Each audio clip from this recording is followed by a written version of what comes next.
Andrea Amador, the Juicy Woman. I'm a professional coach, body image, self-esteem expert, and I'm here to share some great tips with you. Do you know 4 out of 5 women hate their bodies? Are you one of them? Picking at your flaws, focusing endlessly on your imperfections, looking for lumps, bumps, and bulges, and looking to see how your body's changed? That's crazy, and you can drive yourself out of your mind. Now, the truth of the matter is, diet organizations love that. They feed on your fear. They feed on your insecurity. They want you to believe that something's wrong with you. The whole beauty organization, everybody's telling you exactly what's wrong with you and how to fix it. Girl, there is nothing wrong with you. Now, believe me, I know how easy it is to fall into that pit. As a plus-size gal myself, I have struggled so hard with body image issues for so many years. About 2 years ago, I made the radical decision to stop dieting. And it was the best decision I've ever made in my life. Because all of the craziness of, worrying about my weight and what size I was and all of that, slowly over time completely changed. I actually had no idea how much time I'd been spending obsessing about food and my weight. And the most incredible thing that I realized is that when I actually did get down to the size that I want it to be, I thought that my life would change and everything would magically become perfect. Well, it didn't work that way. I had a really rude awakening. And that's when I realized that what diets actually do is they distract us from our lives. So we don't actually pay attention to our relationships. We don't pay attention to our ability to communicate. We don't pay attention to our career. None of these things. Everything sources back to the size of my thigh. And it's not true. It's all an illusion. When you stop dieting, you're going to start to see that there are aspects of your life that have been spinning out of control, that you've been using food to handle and to comfort you because things are not the way you want them to be. As the Juicy Woman, one of the things that I teach women is how to love their thighs at any size and to make peace with French fries and pies and all sorts of goodies like that.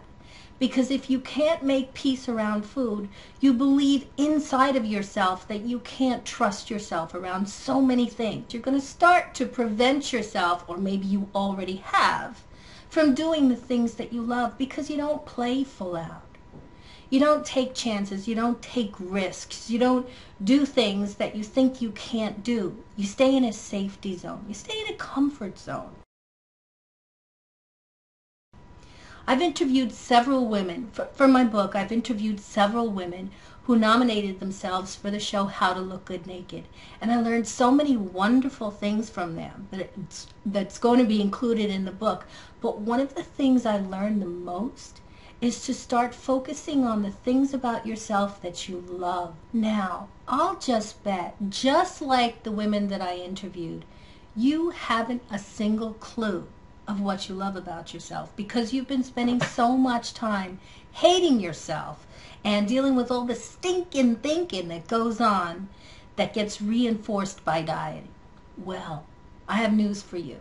What you don't know is that those thoughts that are rolling around in your head, I call them the screaming meanies, those little buggers, they activate your body because there's a mind-body connection. They're constantly communicating with your body, and it's almost like a command to your body telling you that you can't do the things you think you can't. Your body's not stupid. It knows when you're hating it. It knows when you're putting yourself down and when you're feeling miserable and when all you can think about is the size of your thighs and how much you hate that and how afraid you are of food and all of these things like that. It keeps you rolling in these cycles, these endless perpetual cycles where you're constantly fearing food, hating your body, fearing food, dieting, binging, and it never ever stops until you stop it. First thing you've got to do is stop dieting. When you stop dieting, when you strip off the blanket of the forbidden nature of all the foods that you think you can't eat, and all, your entire perception of food completely changes. The foods that you thought that you couldn't live without, you start to notice they're kind of mediocre tasting and they're not that great. Then you start noticing that you're becoming picky. And you start to believe and you start to recognize all of a sudden that you are not the pig and the garbage can, the human garbage can that you thought that you were. Can you imagine the kind of self-respect that you earn? How you start to think of yourself in a different way? It is magical. I am prepared and so excited and eager to take you on a journey to self-acceptance, starting by making peace with food. Are you ready? Come on, let's play.